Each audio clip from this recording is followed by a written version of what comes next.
Aperture priority!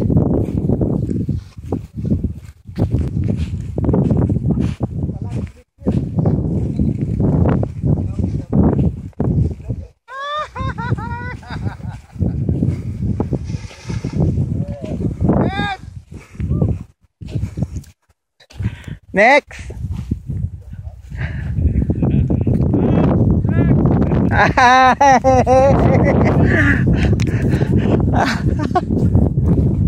Mamaya, pag mag-land kayo dito, Kwan, di ba, pag land, takbo, di ba? Sinabi na turn into the wind, turn ka, tapos takbo kayo doon. Towards the kite, kasi hihilahin kayo yan. Pag sinabi, turn, run towards the kite, ganun ka na agad. Naintindihan mo? Yung iba kasi, hindi nakikinig. So pag landingan yan, at least, pag hindi lang ka ng kite, takbo ka lang.